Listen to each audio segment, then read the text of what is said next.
Good morning. Welcome to the Foster Swift Sports Talk podcast. I'm your host, Dave Russell. I'm here with my two co-hosts, Charlie Sarche and Tony Delamonte. Today, we're joined by JT Rogan. JT, thanks for joining us today. Yeah, of course. My pleasure. Thanks for having me. And, when Tony called me up and asked me to be on, first of all, I was flattered. And second of all, I said, how could I say no to one of the all-time great scout team players and Michigan men? And we have heard that. Yes. Yep. We've had a lot of Michigan State guys, so I appreciate that, JT, for coming on and, pumping my tires a little bit. You earned it. We're going on a Michigan run, though. We have a Michigan man here, and we have Braylon coming on next week. So, that'd be good. The tide is turning. So, JT, so when Tony told us you were coming on, obviously, I Googled you, and I have to say your resume is quite impressive, especially in this NIL landscape, which we've been talking a lot about. You were named one of the most influential people in the NIL space for 2025. You're, I believe, the director of revenue for College.Town, which is a media company focusing on college athletics. You lead the University of San Diego's collective, and you have a ton of experience in the NIL space, which we're looking forward to talking to you about. You were the director of operations and communications at Michigan under Jim Harbaugh. Before that, you were an All-American running back at the University of San Diego, and you set rushing records there. All very impressive. So, again, thank you for joining us. And I guess, I just want to kind of start out and hear about what you're doing right now. Yeah, so right now, as it relates to NIL, I'm working to try and help provide solutions across the entire landscape to unlock more money for athletes. I would just say broadly and generally, and that has been a spirit of mine since NIL started, right? So nobody's more experienced than roughly 4 years in the NIL space. And so in 2021, I had a deal signed with the University of Arizona, which was a behind the paywall content platform, and was able to talk with their basketball program and football programs. And so saw some of the challenges about getting that operational, right? Getting approval from campus and access to donor lists and everything, and multimedia rights partners kind of, fighting over, what territories and properties they're going to allow you to have access to now they're facilitating as much as they possibly can. So, been in it from the beginning and had wanted to start a collective at my alma mater, University of San Diego, from the beginning, but the time wasn't right and they didn't want to be kind of first to market. And so we're paying for that now a little bit, but we've got phenomenal athletes, that come out of our school all the time. We had two players, one alum, one current player, win a match at Wimbledon this year to make it to the round of 64. We had a third-round draft pick to the St. Louis Cardinals. And, we're always punching up there with, high-profile coaches and players. We got Steve Lavin as our basketball coach. We had Phil Mickelson's brother, Tim, as a head coach of ours prior to representing John Rahm. We had Chris Riley, who's a former Ryder Cup member, as our head golf coach before he wanted to dust off the sticks and see if he could make the senior tour. So we've got an awesome school, and so it's such a passion for me to be able to support our players. But again, broadly, I wanted that type of access and those types of solutions and resources to be available to everyone across the NIL space. So I'm also writing a newsletter every day, Monday through Friday, just to kind of crystallize my thoughts on on NIL, and Tony just subscribed to it. So shout out. Appreciate yes, that, I did. Tony. I was looking at it last night. It's awesome. And I actually just, I don't know, I write about different things every day, but today I wrote about the potential venture capital deal for the Big Ten and why it doesn't make any sense to me. So just so you can get a flavor for the type of content that I'm creating. Well, good. We want to talk about that at some point today for sure. Mm-hmm. Yeah, cool. And NIL sort of it started in 2021. Obviously, it's changed a lot. We've had the House settlement. Now we have rev sharing. We've had the rules change seemingly, every couple months. How has your approach changed, and what have you learned along the way since starting that 501c3 with Arizona back in 21? Yeah, so we recognized that initially the problem has always been, like, as it relates to baseball prior to NIL and the new roster limits. So that's a recent change only this year, where you used to have 11.7 scholarships for some really highly talented baseball players, right? So I know I stopped by, met Coach Boss in East Lansing, so I'm a friendly that way too. Big fan of his. So are his former players, but they all lament that he's under resourced, right? And part of that's the scholarships, but part of that's the school deciding to invest resources elsewhere too. And then Coach Bakich, who went down to Clemson, I did Dancing with the Michigan Stars with him, which was fun, and I think he won it if I remember correctly. Highly competitive, but the 501c3 has always been a solution. How do we receive money tax deductibly for donors and then, figure out how to award it in the most tax advantageous way possible for the athletes? And I think everyone started in 2021 and they got very territorial. And what are we going to do for our school? And how are we going to do this the best way possible? And, a lot of them started 501c3s, but then the IRS came down and said the benefits are too beneficial in quality and quantity to the student athletes. And so they had to, either rescind or, fork over their 501c3 designation. And so I think playing, in a larger landscape and with a broader view on how to positively affect the NIL industry has been kind of my North Star. And so I've been excited to be able to do that alongside, figuring out how to be creative for USD. But the rules are changing all the time. The valuations are changing all the time. You're learning more and that informs what you do going forward. So, probably like you guys, it's just like, how do I learn as much as possible and be as good as I can be right now for the people who need me most? JT, what would you say to somebody who is looking at this new NIL landscape and really just sees it as a negative thing? They think it's ruining the game, ruining the sports. What would you say to them? Are you seeing a lot of good opportunities coming for players through the introduction of NIL? Yeah, I mean, that goes without saying, but I would encourage them to maybe look back and see all of the nefarious limitations and restrictions that the NCAA placed on student athletes dating back to the beginning of the introduction of the word student athlete, which is 60 or 70 years old. And that was created out of the mouth of the former head of the NCAA to help them win a wrongful death suit for a football player, right? Calling him a student athlete, was able to make his the kind of the designation classification of his death, more of an ancillary part of his scholastic experience. And so, you have softball players who are getting kicked out of their house, who have to run a GoFundMe and then have that shut down by the NCAA, or a trick shot kicker, right? A UCF who's kicking kind of like Dude Perfect, right, and monetizing his celebrity and ability to be a great student athlete, but also content creator, and then having that shut down by the NCAA. So for so long, the industry has been propped up by the free labor and the abilities and the talents of these student athletes that are very clearly, justifiably expensive. And now the free market and the fair market is showing that there's a heavy demand for their services. But you can't, say that it's ruining the game without also recognizing that it's drastically different than it was even 2 decades ago. The TV rights deals are enormous, and so much of the celebrity of the sport is tied to the athletes and competitors out there. So they're just getting their piece of the pie, and that's still being restricted. It's still being repressed. The $20.5 million revenue share cap is a blended average of 22% of revenues from 2023. And it's, unfair to Michigan State and Michigans, who would, infuse a lot more capital into their athletics if they could.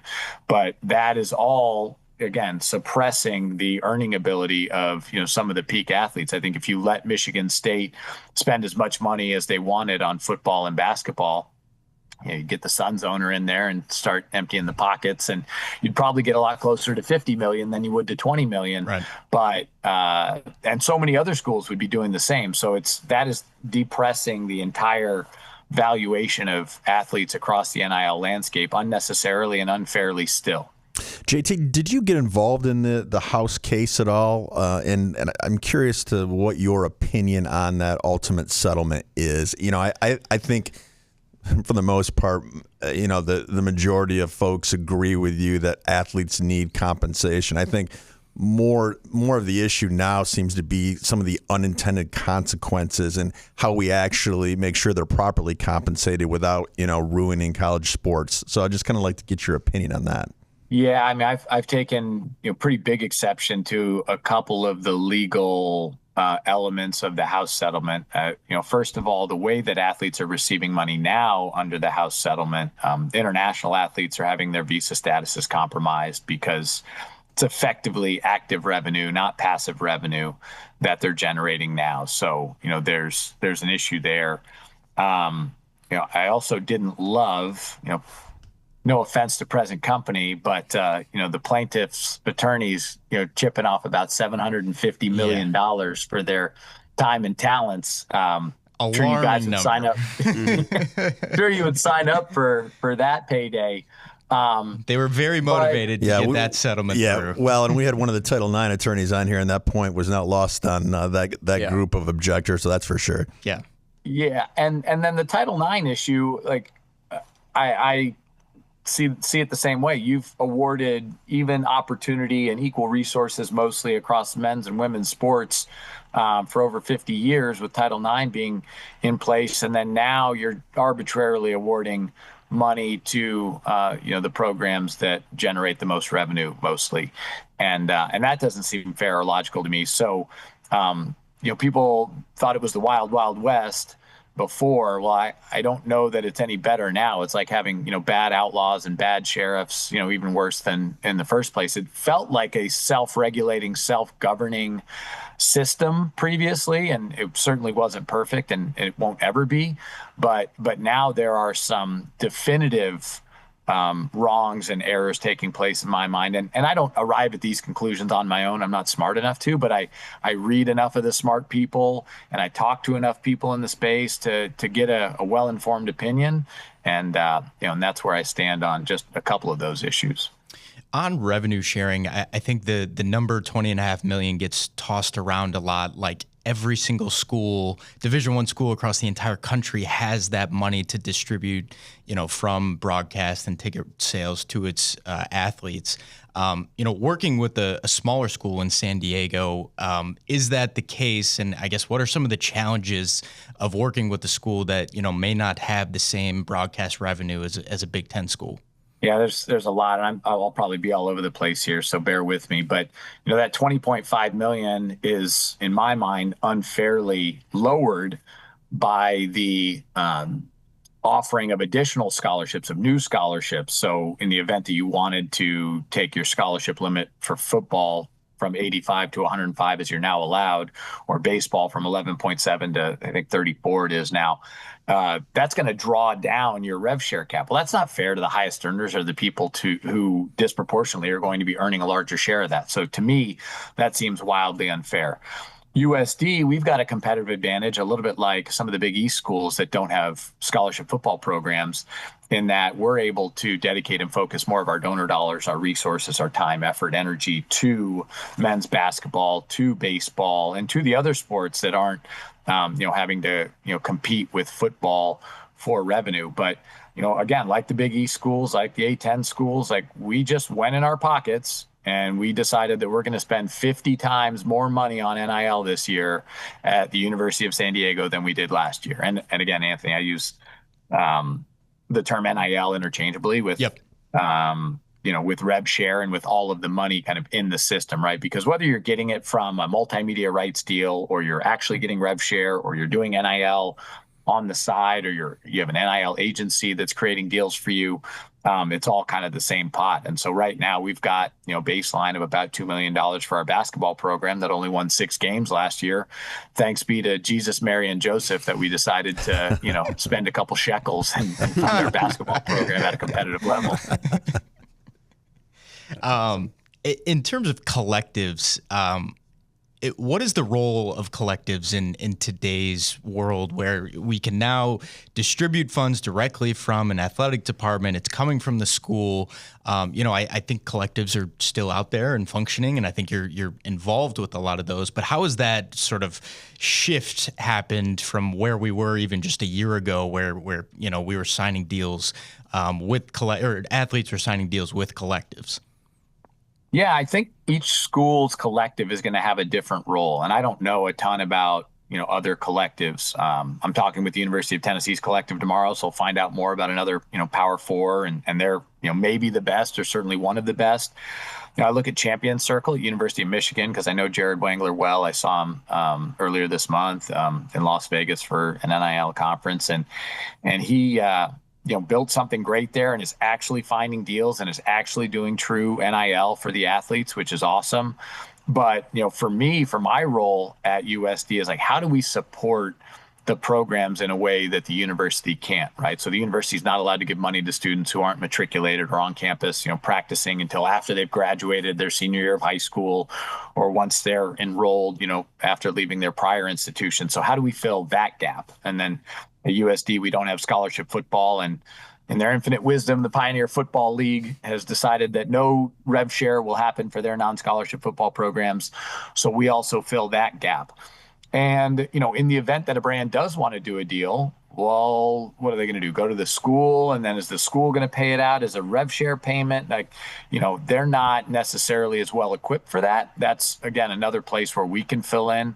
We've got, the experience of working with agents and making sure that those deliverables are received and accountable. So, we've got a different role than most other collectives will, but I look at us as 1 + 1 = 3. The other thing that I'll say, and this won't offend anybody on this Zoom right now, but there was an Ohio State alum who, was invited back for a game, high net worth guy, millions and millions of dollars, tens of millions of dollars, and say, he gets to the game, is having a good time. They get him up to the suite, and then they ask him for $750,000.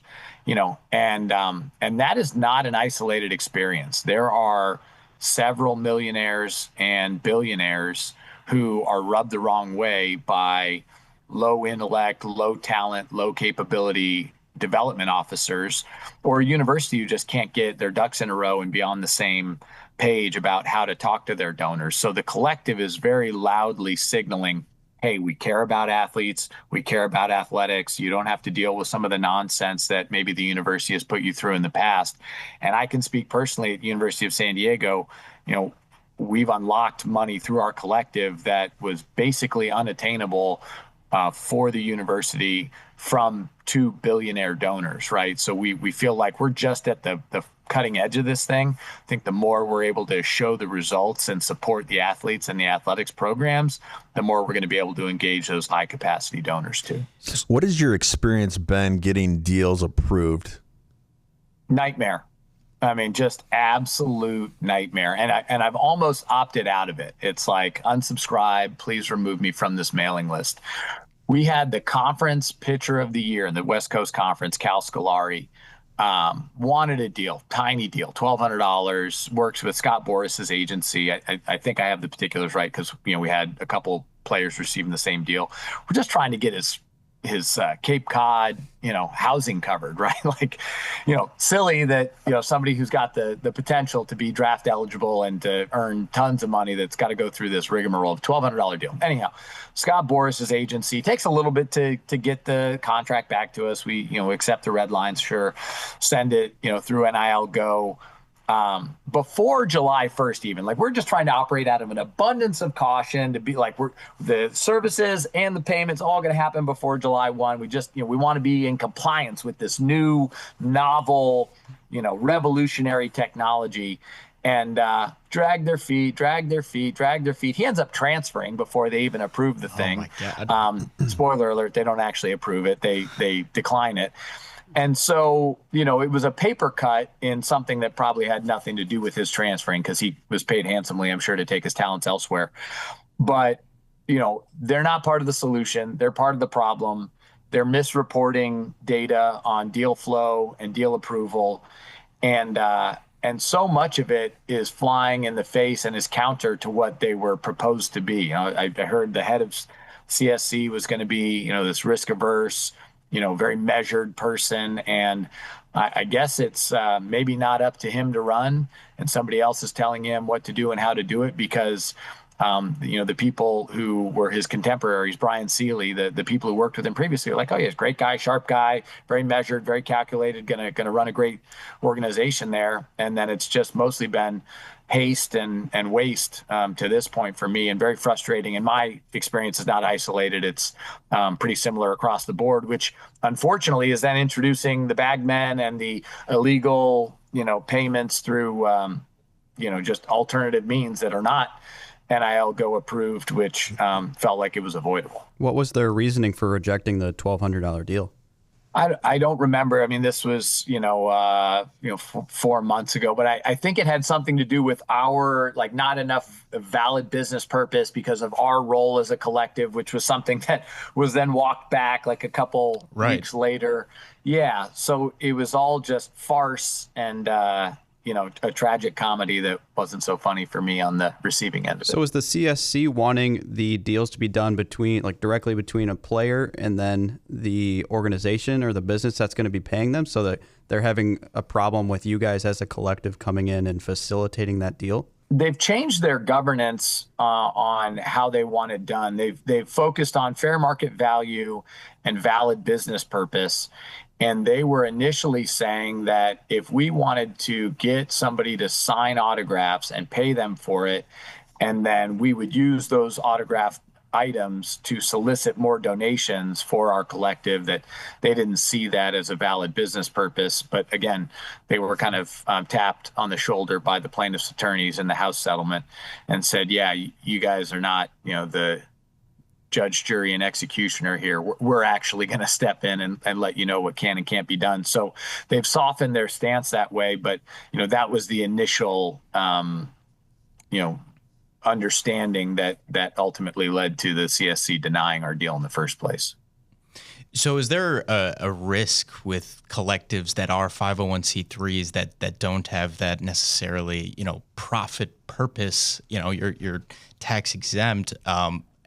Is there a risk that deals won't get approved ever with 501c3s? I guess, what are you seeing now? Are deals going through, or is it the same thing you experienced 4 months ago? So we've got a 501c3 side of our collective, and then we've got a for-profit side of our collective. So the deals that are getting done are through the for-profit side of the collective. And there are deals absolutely getting done. I think it's a matter of needing to know the cheat codes, and the more deals you submit and the more feedback you get, and the broader your network, the more likely you are to figure out the appropriate way to submit them and get them approved. And so, and potentially the threat of lawsuit, right? I think if they worry about you being litigious, that could nudge them in the right direction as well. So, we are, the 501c3 component of our collective is, again, I'm not smart enough to have thought of this, but we copied the University of Southern California, where we've got a for-profit side and a not-for-profit side. And our not-for-profit side is actually fiscally sponsored by a 501c3 entity unrelated to ours. So they receive the funds, and with our help, they help distribute them. And it's, I would advise everyone to do it. I think Michigan State does have through Charitable Gift America, maybe as a fiscal sponsor, and has done the same thing. So, kudos to them for doing that. But it's a nuanced solution. Most people aren't doing it or executing it. But that's just what we're doing down in our southwestern corner of the United States. And JT, we touched on the private equity piece earlier. I want to get your thoughts on that. You said you just wrote on that. Can you just kind of give your thoughts on where that stands? Yeah. So, broadly, the conference is looking at doing a deal that would, have a payoff period in the ballpark of about 20 years. And for so many reasons, it doesn't make sense. The first reason is that to put Michigan and Michigan State with Rutgers and Maryland on similar financial terms and then binding them together potentially for decades in the future doesn't seem prudent. Another issue is that you've got high net worth individuals that could, stroke a check and give you more money on more favorable terms, and actually be, legitimately and sincerely interested in your best interest and your outcomes. And so, the fact that you would be selling a part of your, future earning potential to venture capital doesn't make much sense to me. And then you look at the endowments that the universities have. Michigan's is $19 billion. They've got, plenty of people with plenty of capacity to be able to give. I just think that there would be better terms that you could receive money on. And then, it's basically either a good deal or a bad deal as it's structured right now, depending on, what your outlook is. So if it's a bad deal, you shouldn't be doing it in the first place. And if it's a good deal, you should, probably be doing it with someone else who's, a better partner to be entangled with that way. So, and I think that the announcement of the deal is more like a banner, just reading like, hey, we need money. Can you help us? Right. And so it's more like a megaphone broadcasting the need for additional funds and support. And it's uniform across the landscape, right? I was talking to a big donor down at Oklahoma, and the AD's like, yeah, we need $30 million. And, that's not a soft ask to make of anyone. And then in return, I think they're going to get lifetime use of the luxury suite that they have at the field. It's more like, coming to them with a handout, being like, hey, can you help me out a little bit with not a ton in return? So I think that, again, we're only 4 years in. All the best ideas haven't been thought of. All of the most lucrative ways and cost-effective ways to source capital haven't been thought of. And so, I'm looking forward to potentially better deals coming down the pipe. What do you guys think? What's your outlook on that deal? Well, from my standpoint, you look at private equity. Their duty is to their investors, and they're going to look to squeeze any profit they can out of the deal. And so, what that looks like for the schools, it's not going to be in the best interest of the conference or the schools. You may end up with a mega conference, in my opinion. The private equity is going to dictate where games are played, what time they're played, what schools are part of that conference. There's so many things I think that they would control, and you'd have so many unintended consequences that 10 years from now, everyone would look back and say, why did we do this? Mm-hmm. Couldn't agree more. Well said, Dave. Tony, Charlie? I read, I forget which board of region it was at Michigan, but I think that Michigan and Southern California are sort of in lockstep, that their advisors, I'm sure attorneys and bankers, are saying absolutely not.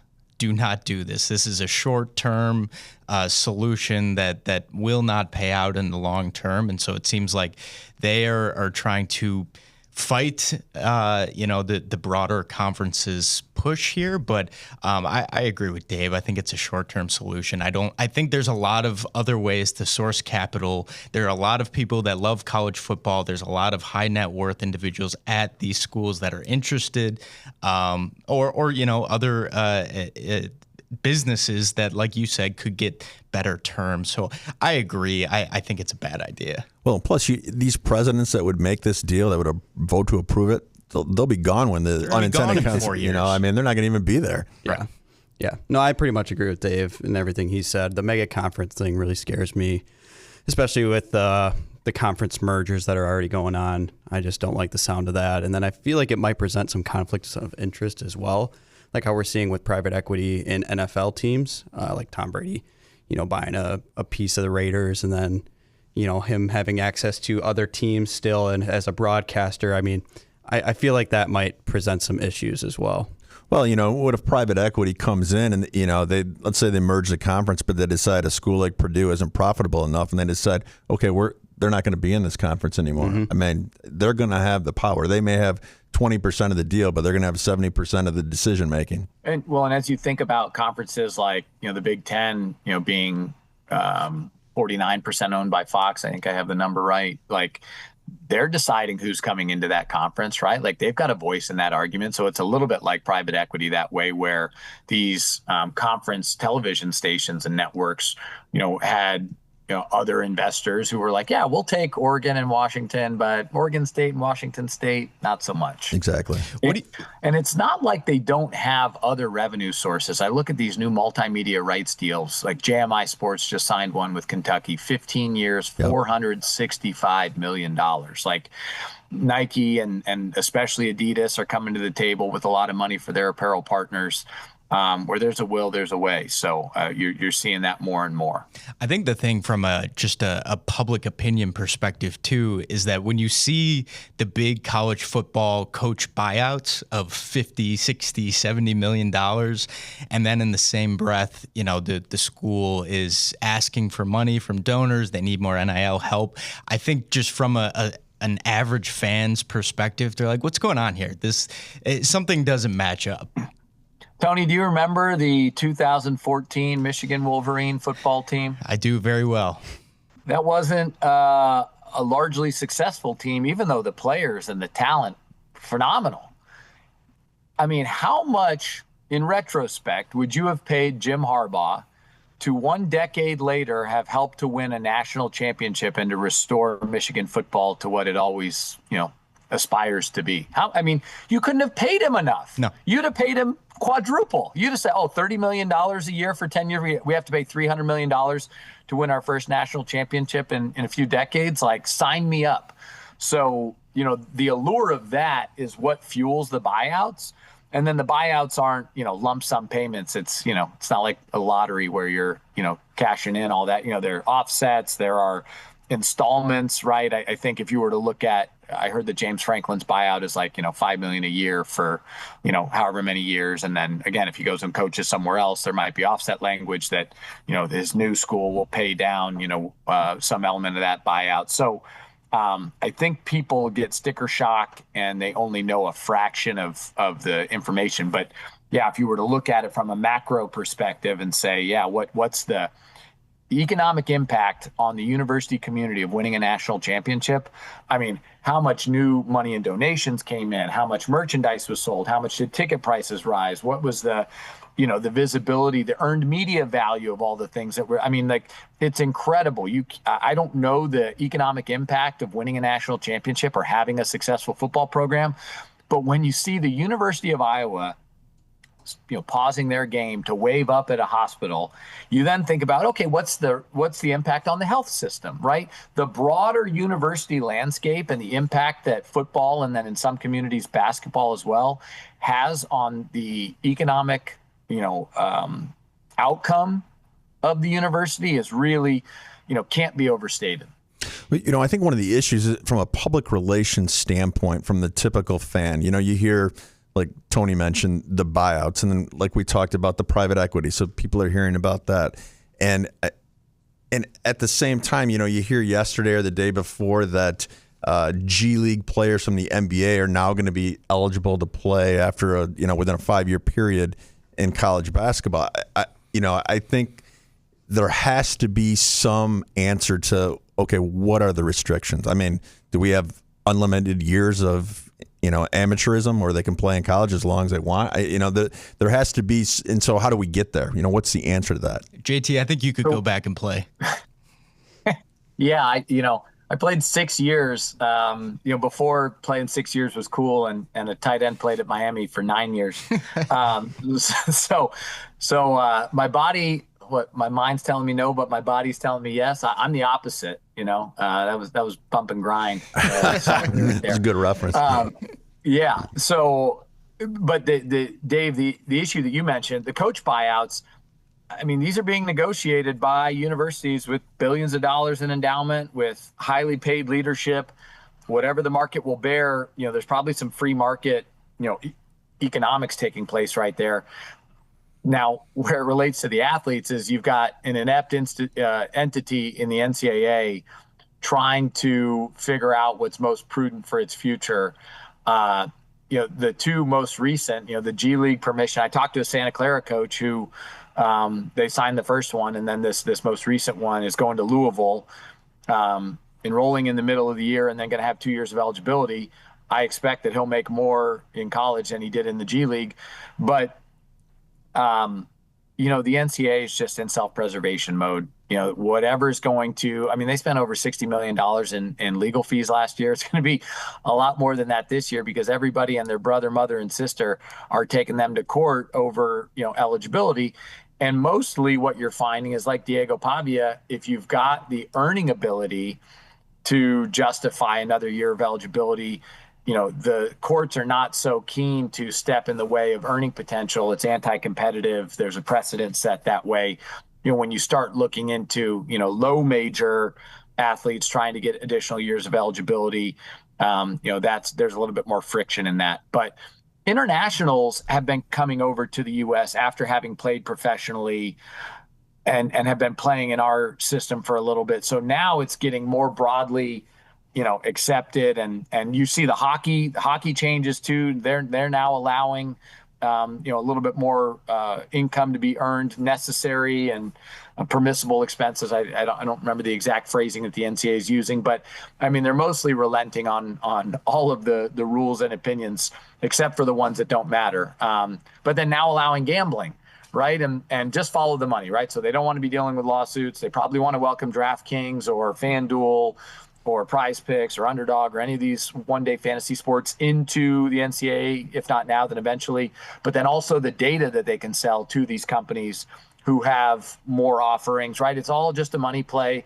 It's how do they monetize the business of sport more. That's why you're going to see jersey patches. That's why you're seeing fields named, field logos, stadium names, stadium logos. It's a great business to be in, if you're getting the opportunity to sell things that you haven't sold before. I mean, I expect Michigan to perhaps one day sell the name to its stadium, or, some field at Michigan Stadium. Matt Lester, he'd be a good one. But then also advertising in stadium. Like, you advertise in all your other stadiums. Why wouldn't you advertise in the football stadium? Like, on principle, that never made any sense to me. So a lot of good ideas still to be tapped into to generate some revenue for these programs. Yeah. Where do you think we go in 5 years? What do you think college football, college sports looks like? I mean, these athletes are employees, right? Like, you have to unionize. The manipulation of the athletes, either intended or unintended, is awful, right? The contract structure that you guys are helping to protect and prevent the taking advantage of is, there's no regulation for agents. There's no standardization of post-play benefits, right? That's part of what the SCORE Act is trying to do. They're like, hey, we're going to give you health care 5 years after you're done playing. That would have been great for me, because I got a knee injury my 5th year, had to pay out of pocket for my 3rd surgery when I was about 2 years removed from, finishing my career. So there's so much student athlete welfare that needs to be taken into consideration, and financial literacy. The problem is that the incentives aren't aligned. The athletic department's trying to save money, and they're trying to put the most competitive team on the field possible. They don't have a necessary duty to educate their athletes on financial literacy, investment strategies, all that. Again, that's kind of it would be a loss leader, but instead they're just looking at it as a loss. And so I think the unionization or the employment of athletes feels like that's the way we're going, because they're effectively in employment agreements already. If you were to hand it to an attorney in another country who didn't know anything about the NCAA or NIL, God bless them. That'd be a blessed existence. But they would look at it and say, this is an employment contract. So you guys are the lawyers, though. You probably have a better outlook on what you think it'll look like. Charlie, you posed the question to me, so I'll flip it back to you. Well, I mean, we're already seeing, especially like with the Big Ten Conference, they're already dishing out standard form contracts. So on one side, like on the NCAA Big Ten side, they're already kind of implementing that employment structure, and they're not really accepting any changes to those contracts. Well, an employment structure without the employment benefits, so that's the problem. Yep. Right.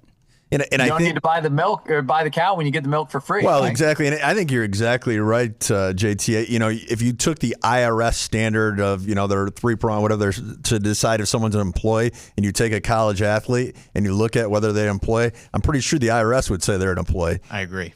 Dave's been saying that there's going to have to be unionization and employment agreements at some point too. The interesting thing, and we've heard that some schools are signing rev share deals for longer than 1 year, but they're essentially 1-year contracts. Have you seen any deals for longer than a year? I haven't. I like the idea of it. Part of the challenge, again, with this employment agreement, that's not an employment agreement, that is an employment agreement, is that they're paying you for the use of your name, image, and likeness. Pay for play is illegal, so they're paying to use your celebrity. And one of the more high-profile multi-year deals, it's hard to get the actual dollar amount on it because collective and agent and school are all saying different things. But there's a high-profile tackle going to Texas Tech. I think his name is maybe Felix Ojo. And the deal's like 3 years for about $5 million. And it's going to have an escalator in the fourth year because that's when I expect the rev share cap to balloon, maybe double or even triple, just because so much money is going to be infused in the college football playoff. And then now the expansion of March Madness, like there's going to be greater revenues across the schools, which is going to, again, the 22% of the average of revenues for the athletic departments is what's going to set that rev share cap. So multi-year deals make sense to me. The problem is that you've got these 18 to 24-year-olds who are absolute terrorists like Nico Iamaleava, and they're like, yeah, I'm going to light 500 grand on fire, and I'm not going to play out the rest of my deal, and I'm going to transfer. It's one-year deals that everyone is breaching. But the school can't really enforce it on their end. Right. No, what you're going to sue your students? Exactly. Right? It's not going to happen.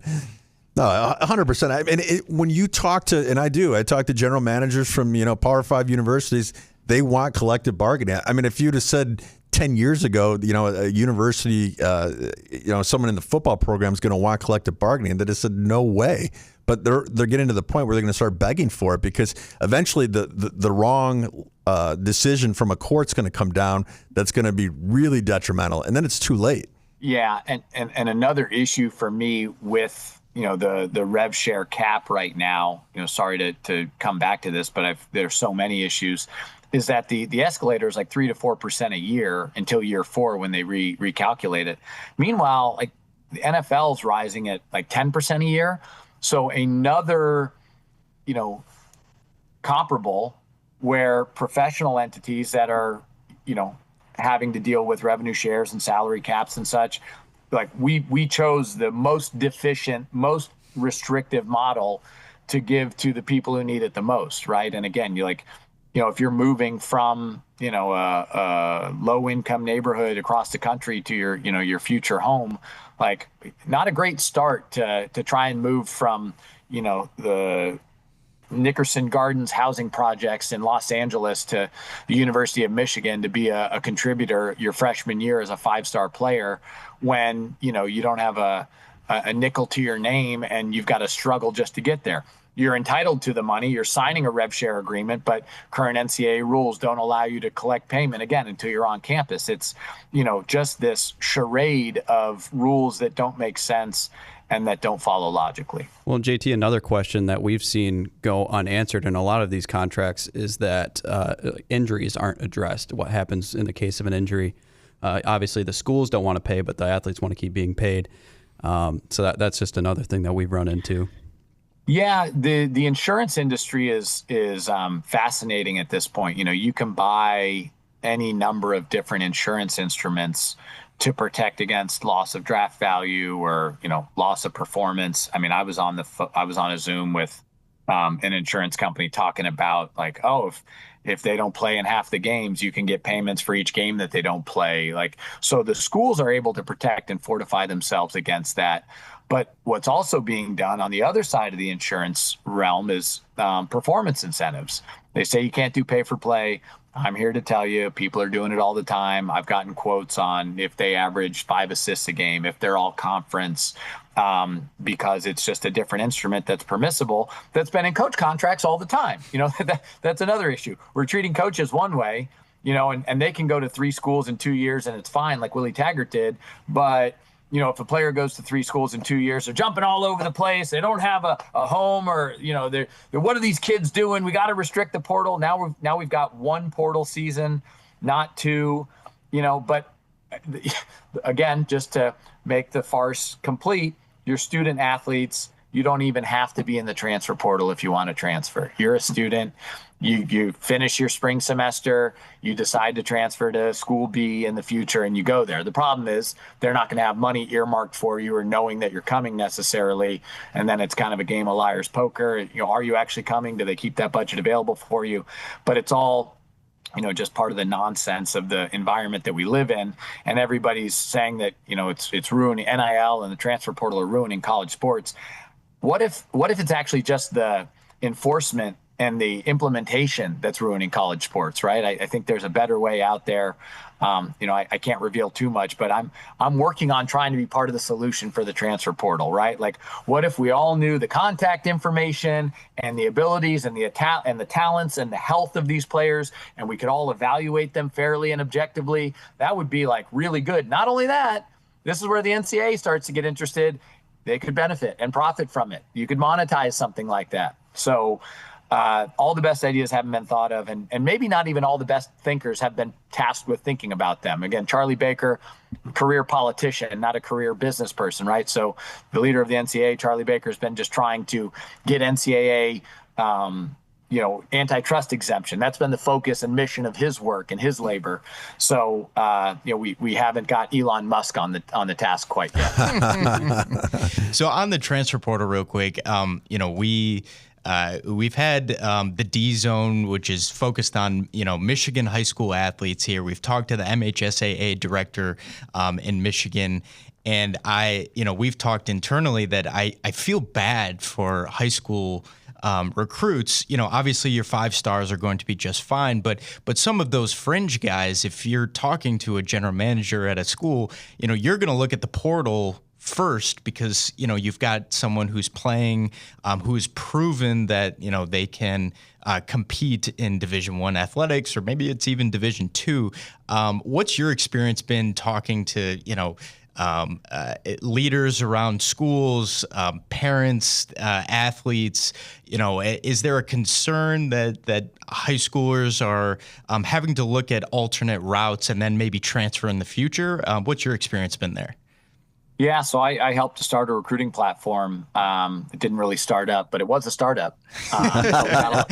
We got a lot of traction, a lot of adoption, and it was such a blessing. I got a chance to talk to 75 coaches across 24 sports about, what they're looking for in recruiting and what they're looking for athletes. So Jay Johnson, head baseball coach at LSU, and Tom Ryan, 2-time wrestling coach of the year at Ohio State. Just across all sports, men's, women's, obviously you've got access to a great football Rolodex. John Shire at Duke, really fun project. And yeah, absolutely. The high schoolers are having a harder time getting recruited. Unfortunately, for anyone who talks to me, I've got no sympathy for them because I went to University of San Diego. I was a non-scholarship football player. Nobody wanted me. I got offered 0 scholarships. I turned out to be an FCS All-American, and would have made NIL because I had a single bar face mask, wore my hip pads out. The Dell and all the apparel companies would have been all over me because I looked like Thurman Thomas or like a throwback geek. But you just have to earn it, right? And so, case in point. I'm in conversations with, now a friend, but, potentially to represent a backup quarterback at Louisiana Tech. That's not as cool as his story of being the single game passing yardage leader in Orange County history in California, over 600 yards in a game, ended up having to go to Saddleback Community College, went there, did well his freshman year, did really well his sophomore year, and then got a full scholarship to go to Louisiana Tech. So, if that has to be your path, then that has to be your path. It's just, that's the current state of affairs. And the NCAA or college sports doesn't owe it to high schoolers to make their route to college athletics any easier necessarily. It's just, you have to shift with the landscape. So you just have to earn it, right? Sorry about it. Just like Tony had to do with this spot at Michigan. There were a lot of people that could have taken that spot, and he earned it and fortified himself against it and was able to create a great career for himself because he decided to do that. So if you were talking to a group of high level high school athletes, what would your advice be to them? It's hard because I would say NIL has to be a priority. Like this is an earning opportunity. You want to set yourself up for the future. So, I would say that in the event that you have NIL considerations, you definitely want to take a look at that and, take a look at the ones that are paying most handsomely now, because they'll likely be the ones paying most handsomely in the future. If you are high level but not capable of maybe earning a scholarship yet, I would invest in your training. I would work on getting bigger, faster, stronger. Turn your weaknesses into strengths. Double down on what your talent and ability is, and believe in yourself being good enough to get there. most people overestimate what they can do in a day and underestimate what they can do in 5 years. So, you just have to be resilient and, steely with your resolve, to be committed to earning the opportunity that you think is yours. Just because you don't get it out of high school doesn't mean you won't get it eventually. And you look at so many of the great talented players that have, I look at the Glasgow brothers at University of Michigan, 0 for 3, 0 scholarships to come to Michigan, all walk-ons, and then all 3 in the NFL. So there are plenty of examples of people who have it worse than you, who turned out better than you, because they decided to do something about it. So I'm mostly of the, figure it out, right? And keep working. And if you don't grind, you don't shine. JT, what was Tony's biggest strength at Michigan? Good head of hair. Well, outside of his great looks and great personality, that would be a superpower with the women there, I'm sure. His greatest strength for me, I care about the people. The games, wins, losses, referee calls. Like Tony was just, maybe the best, if not one of the best dudes on the team. Nice, friendly, relatable, helpful, competitive. Like he was the consummate teammate. So whatever you wanted a Michigan man to be was what Anthony was. Like that was it, just straight away. And not everyone can say that. Not everyone had as strong of talents across the board. Now, I'm sure Tony wishes that his athletic ability would have been slightly better. There were certainly more talented competitors out there, but total package wise. And when you look at somebody who reflects the values of the institution and stands up for being what a Michigan man is, I can't think of a better example than Tony. Well, that's very nice of you, JT. I really appreciate that. Thanks for you threw a softball up to him, Charlie. Oh, yeah. I do want to. I know we got to probably wrap up here in a minute, but I've heard the story before, and it's a fascinating story. Can you share your recruiting story with Coach Harbaugh? So you're a senior in high school. He's getting hired by University of San Diego. I believe that's his first coaching stop, right? So first head coaching job. So how did that play out? Well, we're living in Coronado, both of us. We live like 10 blocks from each other, right? And Coronado is a small school. We've got like 25 kids on our varsity team. So I'm playing every position. If you don't hear my name 100 times on the PA announcer, you're not listening, your ears are broken. So it's like I'm almost kicking the ball, making the tackle, throwing the ball, catching the pass. I say that in jest, but it's like I had to play every play. So And the people in Coronado know about this much about football, right? They think that, the world stops and starts down there. It's a beautiful luxury place. I don't come from wealth like that, but it's certainly a high net worth city. And so everybody in Coronado was like, Jim, you got to take JT. He's a great player. He's the best. And my senior year, I have 31 touchdowns in 11 games, right? So it's almost like 8-man football. It's just like, 1,700 yards, have a great season. And the previous staff was recruiting me, and they were interested, but, this is non-scholarship football. And so, I go up after the season with my dad. We pop in my VHS tape. He watches about, 5 or 10 plays. And like most people, I don't put my best plays at the front. I just kind of put this is plays from the first game and the second game. That's another thing that high caliber athletes need to do is put your best stuff, most collegiate caliber performance against the most collegiate caliber competition at the very front of your tape, no matter what it is. Sorry, back to my story. So 5 to 10 plays, and then he starts feeling my lats and traps and delts. How much you weigh? How tall are you? Just trying to actually literally feel how big I am, because I was a small guy. I was about 5'9", 170. And, and he's a head coach, and he's got a returning starter running back who's 6'2", 225, who was the conference player of the year. So he's like, all right, yeah, okay, we'll see. So time goes by, I don't go to summer workouts, just kind of trying to figure out my way. Thought I might go to a junior college. They renegotiated my offer of financial assistance, but I'm like, okay, I'm going to USD. But, no word on the football front. And so we get to, right before training camp, and maybe the first day, and I run into Coach Harbaugh. He just went to go get some chewing tobacco and Diet Coke, like, his diet, outside Avenue Liquor at 9th and Orange. And I say, hey, coach, like, what's going on? Like, any update? I'm kind of just like this carefree kid, and, like football, learned to love it, but liked it a lot. And he's like, yeah, we had somebody, cut from the team today. I think it was like the son of one of the owners of the Denver Broncos, John Bolin. And medically retired, disqualified. So he's like, yeah, come out tomorrow, get a physical. And then the day after that, you can come out and practice. And so I was the bottom of the depth chart. And the people in front of me, Kevin Huron, Evan Harney, Sean Sheridan, Brian Becker, Josh Denton, Deshaun Benton, like, I got a long memory, right? And at the beginning of training camp, I just started picking them off. And can't make the club in the tub, Harbaugh, adage. So some people sit out a couple practices, just keep working my way up. I end up getting all the way up to second string by the beginning of our first game. And I room with the starter when we make our first road trip to Holy Cross to play them. We ended up winning. That was his first win ever at Holy Cross. Right? Rare trivia fact. We lost our first game, which was a local road game to Azusa Pacific, NAIA school.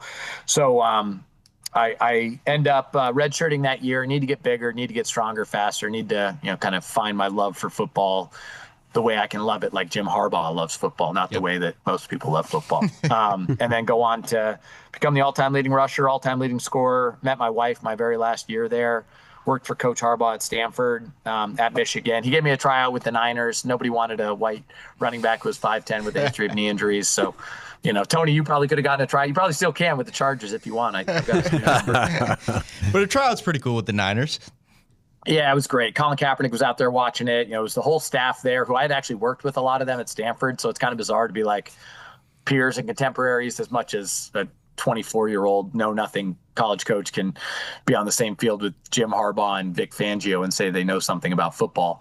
But, it was great. I did well. I ran well. I was proud of what I did. I was that year they had lost the NFC Championship game because of 2 fumbled punts by Kyle Williams in that game. And so I went out and they had like 10 punt returners out there. And at the end, it was just me and a former Pro Bowl punt returner, Johnny Lee Higgins, were the only guys left for the punt return, portion of the tryout because they had dropped him or, weren't doing a good enough job. And so just felt like I put my best foot forward and was able to close the book on my football career, knowing that, I put my best foot forward and felt good about what I'd done.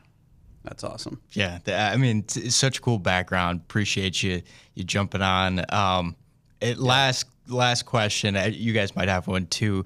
It's probably a tough question. I'm sure you have a lot of great memories, and I know you have a good relationship with Coach Harbaugh. But do you have a favorite memory with him? Off the top of my mind, clapping back at Paul Feinbaum and calling him Pete Feinbaum was a pretty good one. We were a bunch of coaches were going on it might have been to see Dave Adolph and visit his viewing because he had just passed away. He was a legendary coach at Ohio State. And then with us at Michigan, he also coached me at University of San Diego. So that was, personal, but all of the things that Paul Feinbaum says, we co-crafted a tweet together on a private jet to call him Pete Feinbaum and take exception to something he had said. So there are so many memories. I wrote a speech for him to deliver to introduce Joe Biden at a book tour stop there on the Michigan campus.